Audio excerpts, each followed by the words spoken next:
तू म्हणजे काय भेटायला हे संजय महिलांना बोलते बाहेर पत्रकार आहे की काय? तर महिला जरा बाहेर गाव सगळं. हॅलो नाही महिला जवानी जवळ उभा राहिले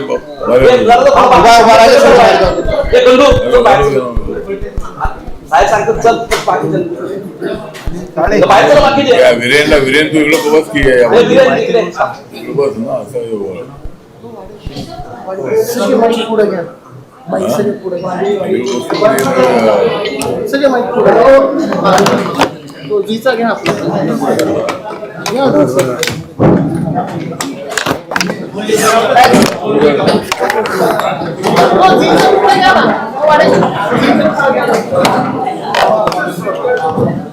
सर्व पत्रकार बंधूंना नमस्कार. आज या ठिकाणी रिपन पार्टी ऑफ इंडिया राष्ट्रीय अध्यक्ष तसेच केंद्रीय सामाजिक न्याय मंत्री व सक्षमीकरण माननीय रामदासजी आठवले आमचे सर्व सेवा यांच्या पत्रकार परिषद या ठिकाणी आयोजित केलेले आहे. या पत्रकार परिषद परशुरामजी वाडेकर, बाळासाहेब जानराव, अशोक गायकवाड, अशोक कांबळे, आशिष गांगुडे, महिपाल वाघमारे, श्याम सादा फुले, विशाल शेवाळे, जयदेव रणदिवे, विनोद टोपे, मोहन जगताप, बाबूराव घाडगे, शैलेश चव्हाण, हिमाली कांबळे, वीरेन साठे, हाशिम शेख, हबीब सय्यद आणि सर्व महेंद्र कांबळे, चित्तामन जगताप, शेवाळे ही बाई आहे ना ती संघमित्रा आणि सर्व बाकी सर्व कार्यकर्ते या ठिकाणी जमलेले आहेत. तर मी पत्रकार बंधूंना विनंती करतो की आपण पत्रकार परिषद चालू करावी. तर सर्व पत्रकारांचे आरपीआयच्या वतीने आभार मानलेलेच आहे. सध्या नगरपालिका आणि नगरपंचायतच्या निवडणुकीची रणधुमाळी सुरू आहे आणि महाराष्ट्रामध्ये कोण कोणाबरोबर आहे हे काय सांगता येत नाही. पूर्वीच्या काळामध्ये आघाडी आणि महायुती अशी एकत्रित असायची, पण निर्णय आमच्या महायुतीने चांगला घेतला की महाविकास आघाडीची जास्त चर्चा नव्हता, चर्चा महायुतीत झाली पाहिजे आणि ज्या ठिकाणी शक्य असेल त्या ठिकाणी एकत्र यायचं, शक्य नसेल त्या ठिकाणी आपण आपल्या बळावर लढायचं आणि आपली आपली ताकद वाढवायची अशा पद्धतीचा निर्णय किंवा अशा पद्धतीची चर्चा सुरुवातीला झाली आणि एकमेकाच्या विरोधामध्ये कुटू वातावरण निर्माण होईल असं काही बोलायचं नाही अशी चर्चा सुरुवातीला झाली. पण आता इलेक्शनच्या काळामध्ये थोडंसं काही बोललं की थोडी चर्चा उलटसुलट होती, पण महायुतीला अत्यंत चांगलं यश मिळेल अशी आपल्याला अपेक्षा आहे महाराष्ट्रामध्ये. आणि निवडणुकीनंतर आम्ही सगळे एकत्र आहोत. या ज्या ठिकाणी नगरपालिकेमध्ये आता नगरपालिकेचे अध्यक्षपद तर डायरेक्ट जनतेतून आहे. त्याच्यामध्ये आता मी लोणावळ्याला बघितलं की 10 नगराध्यक्षाचे उमेदवार आहे. बऱ्याच दिवसानंतर निवडणूक होत असल्यामुळं अनेक पक्षामध्ये बंडखोरी आहे. त्यानंतर अपक्षांची संख्या फार मोठी आहे. तर लोणावळ्याचा रिपोर्ट पाहिला तर तिथं आमचे सूर्यकांत वाघमारे अध्यक्षपदाची निवडणूक लढत आहे आणि तिथे सुरुवातीला भाजपने सांगितलं की तुम्हाला तिथे एसी रिझर्व्ह जागा आहे, त्यामुळे ती आरपीआयला देण्यात येईल, सूर्यकांत वाघमारेला देण्यात येईल. कारण मागच्या वेळेला ते 3 महिने अध्यक्ष होते एकदा आणि त्यांना चांगला नगरपालिकेचा अनुभव आहे. ते नगरसेवक अनेक वर्ष राहिलेले आहेत. सुरुवातीला बीजेपीने सांगितलं की आपल्याला नगराध्यक्ष पदाची नगराध्यक्षपद आरपीआयला देतो, त्याने काही दिलं नाही. नंतर राष्ट्रवादी काँग्रेस अजितदादाच्या ग्रुपनी शेळकेचे आमदार त्यांनी सांगितलं की आम्ही तुम्हाला अध्यक्षपद देतो. दोघांनी न दिल्यामुळं मग आमची युती आता एकनाथ शिंदेसोबत आहे. म्हणजे तर एकनाथ शिंदे यांच्या ग्रुपसोबत आमची युती आहे आणि सूर्यकांत वाघमारे निवडून येतील अशी अपेक्षा आहे. पण ठीक आहे, ॲज एक्झाम्पल आपल्याला सांगितलं मी. महाराष्ट्रामध्ये अनेक ठिकाणी मोठी रणधुमाळी आहे आणि आमच्या महायुतीला सर्वात जास्त जागा मिळतील. माझं सर्व नेत्यांना नम्र निवेदन आहे की आता 2-3 दिवस राहिलेले आहेत, त्याच्यामध्ये कटू वातावरण निर्माण होईल अशा पद्धतीची वक्तव्य कोणी करू नये. आपली बाजू मांडायला काही हरकत नाही आहे, माझ्या पक्षाला मत द्या हे सांगायला काही हरकत नाही आहे, पण वातावरण बिघडेल अशा पद्धतीचं कोणी बोलू नये असं माझं मत आहे. पण माझी सूचना अशी आहे महायुतीच्या नेत्यांना की येणाऱ्या जिल्हा परिषद आणि पंचायत समितीच्या निवडणुका आहे, त्या ग्रामीण भागातल्या निवडणुका आहे. ग्रामीण भागामध्ये आपली ताकद आहे आणि पण तरी सुद्धा महायुती ज्या ज्या ठिकाणी होईल त्या ठिकाणी मॅक्झिमम ठिकाणी महायुती करावी. आणि रिपब्लिकन पक्षाला प्रत्येक जिल्ह्यामध्ये 65, 66, 67 जागा जिल्हा परिषदेच्या आहे. त्याच्यामध्ये कुठे 8, 10, 6, 7 अशा रिझर्व्ह जागा आहे. त्याच्यामधल्या 3-4 जागा तरी आपल्याला द्याव्या. आणि तालुक्यामध्ये जिल्ह्यामध्ये जेवढे तालुके आहे त्या तालुक्यामधले एक तरी जागा आम्हाला मिळावी अशा पद्धतीची आपली अपेक्षा आहे. आपण सर्व जिल्हा अध्यक्षांना सूचना दिलेल्या आहे आणि यादी बनवून त्या ठिकाणचा एक मूळ आमचा जो मित्रपक्ष आहे आपला BJP आहे, तर त्या BJPच्या नेत्यांची चर्चा करावी आणि त्यांना ती यादी द्यावी, त्यांची चर्चा करावी. मी नंतर देवेंद्र फडणवीस आणि आपले चव्हाणजी जे आपले प्रदेशाध्यक्ष आहेत त्यांच्याशी बोलणार आहे. आणि जर आम्हाला BJPने जागा तर सोडल्या नाही, तर ज्या ठिकाणी राष्ट्रवादी काँग्रेसची ताकद असेल अजितदादांची तिथं त्यांच्यासोबत युती करण्याच्या सूचना माझ्या आहे. ज्या ठिकाणी एकनाथ शिंदे यांची ताकद आहे त्या ठिकाणीही युती करावी अशा माझ्या सूचना आहेत. पण आमच्या 3 महायुतीच्या पक्षांशिवाय इतरांची युती करू नये अशी माझी कार्यकर्त्यांना माझी सूचना आहे. पण आता या नगरपालिकेच्या निवडणुकीमध्ये दोन्ही राष्ट्रवादी काँग्रेसची काही ठिकाणी एकत्र आलेले आहेत, काही ठिकाणी BJP आणि अशा पद्धतीच्या आघाड्या आता झालेल्या आहे. त्यामुळं पण ठीक आहे, आता या लोकल बॉडीच्या निवडणूक असल्यामुळं आणि अनेक लोक उत्सुक असल्यामुळं ही निवडणूक थोडीशी खुर्चीची जरी असली तरी आम्हाला चांगले यश मिळेल आणि जिल्हा परिषद पंचायत समितीमध्येही आमच्या महायुतीला चांगल्या जागा मिळतील अशी अपेक्षा आहे. त्यानंतर 29 महानगरपालिकेच्या निवडणुका येणार आहे. त्याच्यामध्ये मुंबई, पुणे, नागपूर, अमरावती, पिंपरी चिंचवड आहे, म्हणजे अशा सगळ्या ज्या महानगरपालिका आहे. आणि पश्चिम महाराष्ट्रामध्ये मला वाटतं कोल्हापूरला महानगरपालिका आहे, सोलापूरला महानगरपालिका आहे, सांगलीला महानगरपालिका आहे, पुणे आहे, पिंपरी चिंचवड आहे, अशा अनेक महानगरपालिका आहे. तर त्या महानगरपालिका सुद्धा महायुतीतून लढाव्या अशा पद्धतीची आपली भूमिका आहे. आणि महानगरपालिकेमध्येही रिपब्लिकन पक्षाला आम्हाला काही जागा मिळाव्या यासाठी नक्कीच माझा प्रयत्न राहणार आहे. दुसरा मुद्दा आहे तो सध्या भारतीय संविधानाला 75 वर्षे पूर्ण झालेली आहे. अमृत महोत्सव जो आहे तो देशभर साजरा करण्यात आलेला आहे. माननीय आदरणीय द्रौपदी मुर्मू यांच्या उपस्थितीमध्ये पार्लमेंटमध्ये जे संविधान भवन आहे, जुनं संसद भवन, त्याला संविधान भवन हे नाव देण्यात आलेलं आहे. आणि त्या सेंट्रल हॉलमध्ये 26 तारखेला कार्यक्रम झाला आणि त्या ठिकाणी राष्ट्रपती, उपराष्ट्रपती यांनी संविधान मजबूत करण्याची भूमिका त्या ठिकाणी मांडलेली आहे. त्यामुळे संविधान कोणी बदलू शकत नाही आहे. सर्व धर्मियांना आपल्या आपल्या धर्माचा प्रचार करण्याचा अधिकार आहे.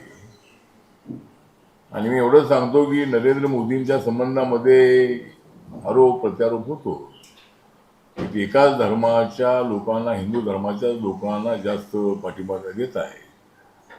आता देत आहेत म्हणजे ते स्वतः ते हिंदू आहे आणि संविधानामध्ये आपापल्या धर्माला आपण म्हणजे आपापला धर्म पाळावा अशा पद्धतीची भूमिका संविधानामध्ये आहे. पण नरेंद्र मोदीजी हे फक्त हिंदू धर्मियांनाच हे करतात असं नाही आहे. त्यांच्या सबका साथ सबका विकासमध्ये सगळा देश येतो आहे. त्यानंतर ते भोरी समाजाच्या कार्यक्रमाला मुंबईमध्ये मुस्लिम समाजाच्या गेलेले आहे. त्यानंतर ते शीख समाजाच्या कार्यक्रमाला ते जातात. त्यानंतर त्यांनी ख्रिश्चन समाजाच्या मुलांना मुलींना आणि ॲक्टिव्हिस्टना गेल्या वर्षी आपल्या प्रधानमंत्री आवासामध्ये बोलवलं होतं आणि ख्रिसमस त्यांनी आपल्या पंतप्रधानांच्या हाऊसमध्ये साजरा केला होता. तथागत गौतम बुद्धांच्या जयंतीच्या कार्यक्रमाला ते जातात. मागच्या वेळेला आमचं सरकार आल्यानंतर आम्ही एक किरण रिजिजू आणि मी लीड घेऊन आम्ही बुद्ध जयंतीचा कार्यक्रम आठवला होता आणि त्याला नरेंद्र मोदीजी आले होते.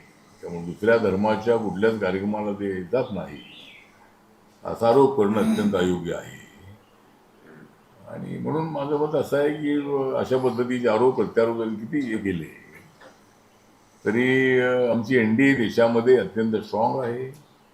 लोकसभेला आमचं नुकसान झालं, पण नंतर भारतीय जनता पार्टीने आणि एनडीएने हरियाणा असेल, दिल्ली असेल, त्यानंतर महाराष्ट्र असेल, आता बिहार असेल, अशा अनेक राज्यामध्ये मोठं प्रचंड यश मिळवलेलं आहे.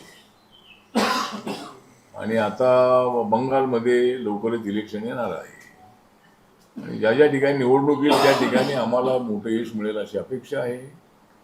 देशाची इकॉनॉमी सध्या 4 नंबरवर आणण्यामध्ये नरेंद्र मोदी आणि आमच्या सरकारचा मोठा वाटा आहे. आणि कोणी काही म्हणू, राहुल गांधी जर म्हणत असतील की या देशाची इकॉनॉमी डेड आहे तर आम्ही काही त्याबद्दल नाही बोलू शकत. आम्ही देशाची इकॉनॉमी त्यांचं सरकार असताना 10 वर होती, युपीए सरकार असताना. जे आमचं सरकार आल्यानंतर 5 नंबरवर आली, नंतर आता 6 महिन्यापूर्वी 4 नंबरवर आली आणि एका वर्षानंतर आम्ही 3 नंबरवर जाऊ असा आम्हाला पूर्णपणे विश्वास आहे. नंबर 1 वर अमेरिका आहे, नंबर 2 वर चायना आहे, नंबर 3 वर जर्मनी आहे. त्यामध्ये जर्मनीच्या जागेवर आम्ही नक्की जाऊ असा आम्हाला विश्वास आहे. देशाची इकॉनॉमी डेव्हलप करण्यामध्ये आमच्या सरकारचा मोठा वाटा आहे. आणि मोदींचा त्यामध्ये मोठं त्याची भूमिका आहे. त्यामुळं मत चोरी होत आहे अशा पद्धतीचा आरोप करण्यात अर्थ नाही. लोकसभेला त्यांना एवढी मतं मिळाली त्यावेळेला आम्ही काय असा आरोप केला नाही किंवा मशीन खराब होती किंवा यांनी मतं चोरलेली आहे. आम्ही सांगितलं की आम्ही संविधानाचा असा प्रचार केला की त्यामुळं जे लोकांमध्ये गैरसमज झाला आणि आम्हाला मतं कमी मिळाली म्हणून आम्हाला जागा कमी मिळाल्या, पण सरकार आमचं आलेलं आहे अशी आम्ही भूमिका मांडली. पण जिथं आम्हाला यश मिळते तिथं फक्त त्यांचा हाच उद्योग आहे की मतं चोरी होतात. पण यादीमध्ये अनेक ठिकाणी जे त्यांनी त्रुटी दाखवलेली आहे त्या बरोबर आहे. एकाच पत्त्यावर 40 लोकांची नावं असणं किंवा अशा काही त्रुटी त्याच्यामध्ये आहे. एकाच माणसाचं नाव काही ठिकाणी अनेक ठिकाणी असणं, त्या टेक्निकल अशा चुका आहे, त्यांच्या चुका सुधाराव्यात असं आमचं इलेक्शन कमिशनला म्हणणं आहे. पण मत चोरी करून आम्ही सत्तेवर आलो अशी भूमिका आमची नाही. काँग्रेसला आमचा एवढा सवाल आहे, एवढी वर्ष तुम्ही सत्तेवर होता, तेवढं काय तुम्ही मतं चोरली होती का? तुम्हाला लोकांनी मतदान केलं, तुम्हाला बहुमत मिळालं, तुम्ही सत्तेवर आलात. आज आमच्या पक्षांना, आमच्या एनडीएला अनेक ठिकाणी यश मिळतं आहे कारण आम्ही एवढ्या वर्षामध्ये 11.5 वर्षामध्ये मोठी कामं केलेली आहे. म्हणून आमच्यासोबत लोक आहेत.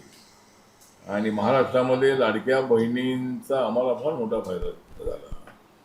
बिहारमध्ये सुद्धा महिलांसाठी नितीश कुमार यांनी अनेक निर्णय घेतले होते आणि त्यामुळं आम्हाला त्याही ठिकाणी फायदा झाला.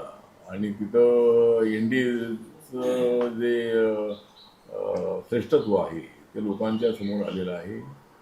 त्यामुळं आम्हाला देशामध्ये मिळते. पण माझी खंती आहे की रिपब्लिकन पक्षाकडं महायुतीच्या नेत्यांचं दुर्लक्ष आहे. रिपब्लिकन पक्षाच्या नावाची चर्चा होत नाही आहे. रिपब्लिकन पक्षाला चर्चेमध्ये बोलवलं जात नाही आहे.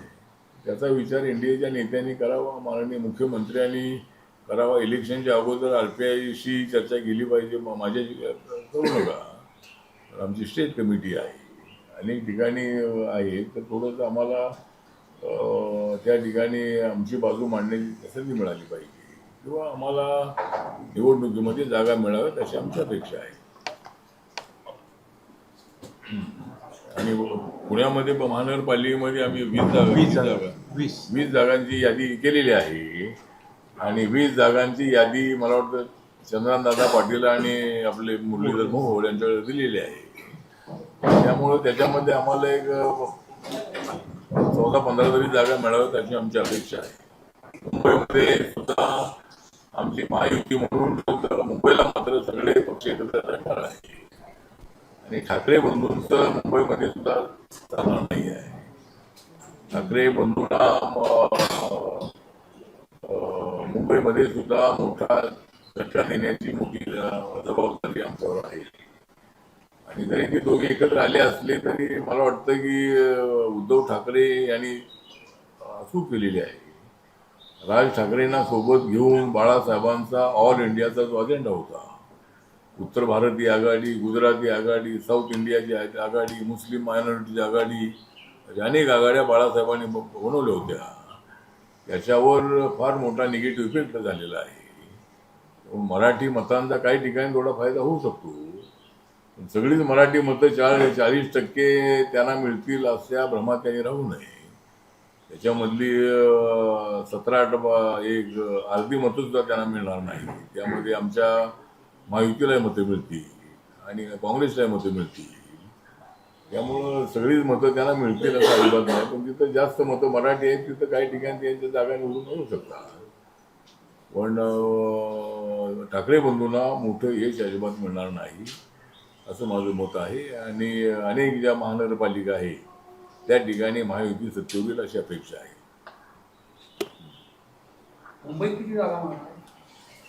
मुंबईमध्ये आम्ही एक 20-25 जागा मागतोय. आम्ही 25 जागांची यादी आम्ही बनवलेली आहे आणि मुंबईमध्ये 27 जागा आहे. त्याच्यामधल्या 20-25ची यादी देऊन आम्हाला एक 17-18 तरी जागा मिळाव्यात अशी आमची अपेक्षा आहे. तसा आमचा प्रयत्न आहे. आणि पुण्यात किती जागा तुम्ही मागताय पुण्यामध्ये? पुण्यात किती जागा मग? पुण्यामध्ये 20 जागा, यादी 20 जागाची बनवलेली आहे आणि त्यांच्याकडे दिलेली आहे दादांकडे आणि आपल्या मूळकडे. RPIच्या चिन्हावरती सगळ्या जागा तुम्ही लढवणार? RPIच्या चिन्हावरती तुम्ही सगळ्या जागा लढवणार आहे का? नाही, चिन्ह कुठलं लढायचं मिळवू, पण जागा तर RPIला आम्ही मिळवू. मागच्या वेळेला आम्ही BJPच्या सिम्बॉलवर आम्ही लढलो होतो, पण आम्ही काही BJPमध्ये गेलो तर आमचे कार्यकर्ते असं अजिबात नाही आहे. तर आता अलीकडे प्रभाग पद्धती आहे, त्यामुळं आमचं वेगळं तिथं जर सिम्बॉल आलं तर थोडी अडचण होते. पण जरी आता सिम्बॉल कुठलं घ्यायचं बघूया, अजून ठरवलं नाही. पण बीजेपीच्या चिन्हावर लढवायची वेळ आली तर तुम्ही लढवणार का? नाही, BJPच्या जर त्याचा निर्णय घेऊ. मागच्या वेळेला आम्ही सिम्बॉलवर लढलो होतो आम्ही, पण RPI म्हणून आम्ही लढलो होतो आणि RPI ला त्या ठिकाणी ऑफिस देण्यात आलं होतं. RPIचा ग्रुप म्हणून आमचे 5 नगरसेवक निवडून आले होते. त्याप्रमाणे आणि गट नेता त्या ठिकाणी आमचा होता. टेक्निकली जरी ते त्या समोर नसलो तरी RPI म्हणूनच आम्ही तिथे लढणार आहोत. बिहार आणि महाराष्ट्रामध्ये तुम्ही पैसे देऊन निवडून आला असं पवार साहेब म्हणाले. बिहार आणि महाराष्ट्रामध्ये मतं विकत घेऊन तुम्ही निवडून आला असं पवार साहेबांनी ते आरोप केलाय की अशा निवडणुका होत असतील तर अवघड आहे. पवार साहेबांनी सुद्धा अनेक निवडणुका ते लढलेले आहे. त्यामुळे लोकांना जे हवं आहे, मतं मिळवण्यासाठी जे काय करणं आवश्यक आहे, लोकशाहीमध्ये सर्वांना अधिकार आहे. आणि पवार साहेब सरकारमध्ये असताना त्यांनी सुद्धा अशा पद्धतीचे निर्णय त्यांनी शेतकऱ्यांसाठी, दलितांसाठी, इतरांसाठी निर्णय घेतलेले आहे. त्यामुळे काय निर्णय घ्यायचा त्या सत्ताधारी पक्षाला तो अधिकार आहे. त्यामुळे मतं विकत घेण्याचा काही विषय अजिबात नाही आहे. त्यांनी सुद्धा लोकांना सांगायला पाहिजे आम्ही एवढे पैसे देतो, हे तर 10,000 रुपये त्यांनी दिलेले आहेत तर आम्ही 50,000 रुपये ते देतो, असं त्यांनी सांगून त्यांनी मतं मिळवायला पाहिजे होती. पण त्यांना ते काही ते जमलं नाही आहे, आणि त्यांना जे जमलं नाही ते आम्हाला जमलेलं आहे. त्यामुळं ठीक आहे. त्यांचा अखेर व्यवसाय कॉर्पोरेशनच्या निवडणुकीला निवडणुकीच्या पार्श्वभूमीवर हे सगळे निर्णय घेतले गेले. आपण पण उदाहरण दिलं की मध्य प्रदेशमध्ये पण योजना जाहीर झाली, लाडकी बहीण, आपल्याकडे लाडकी बहीण, आणि बिहारमध्ये 10,000 रुपये योजना. निवडणुकीच्या पार्श्वभूमीवर या सगळ्या योजना ठीक जाहीर आहे. नाही, योजना निवडणुकीच्या नाही, अगोदरपासून ते होत्या. म्हणजे त्या ठिकाणी याच्यामुळे लोकशाही धोक्यात आली. लोकशाही धोक्यात आली सर, आणि शासकीय तिजोरी तुम्ही मतं विकत घेतली असा आरोप. तुमच्या पैशातून द्या ना. पहिले झोपडपट्टीत पैसे वाटून मतं मिळवायचे. नाही मतं मिळवायची म्हणजे आम्हाला लोकशाहीमध्ये मतं मिळवण्याचा आम्हाला अधिकार आहे. मतं मिळाली नाही तर आम्ही निवडून येणार कसे? त्यामुळे प्रत्येकाला लोकशाहीमध्ये आपली बाजू मांडण्याचा अधिकार आहे. काय आपण लोकांना द्यायचं ते ठरवण्याचा अधिकार आहे. त्यामुळे मतं विकत घेण्याचा काही प्रश्न नाही आहे.